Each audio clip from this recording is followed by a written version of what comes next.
So today's job is this mess. So customers had a heat pump installed, and the installers have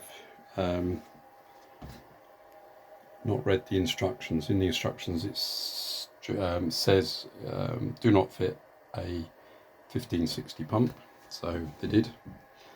In fact, I think it's probably that one in there, which as you can see is impossible to get to change, and I've got to do something about it today. And because it didn't work, they put a second one in, so you've now got them in series, one on flow, one on return, and the flow rate in the system is half of what it should be. So I contacted the manufacturer. Where the manufacturer is now, let's just have a look. Samsung.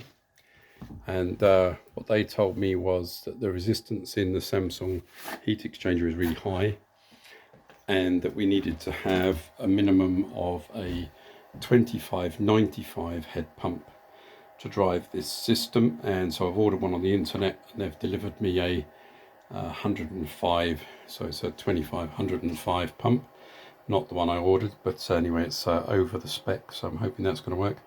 But anyway, I've got to get in to there, and I can't, so I'm going to have to repipe everything in order to put these pumps in, and just make sure that it's accessible and maintainable in the future. So it's quite a little jigsaw puzzle to undo, and I'm sure it's messy like this because it wasn't easy for them either.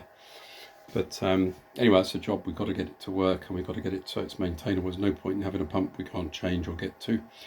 And so that's it. Now, I've contacted the MCS operator for this job and the installer, neither of which were interested in the problem. They decided that as it was installed 4 or 5 months back, it was no longer their responsibility, and they were no longer going to be willing to come back and rectify the problem. I think a second visit to install a second incorrect pump was about the limit of their ability, to their willingness, let's say, to try and sort out the problem. Anyway, the customer's getting really high bills. They've called me in to see what we can do. Obviously, the first step in any kind of call out is to look at what's wrong with the installation and then rectify it, and then from there on we can start any tuning and anything else going. So first job, rip it all out, start it all again, redo it all, get the pump in the right place, right pump in the right place, and then we'll have a look again and see what kind of cops and scops we're getting. So okay, all right, let's crack on. I'll do another video when I've finished.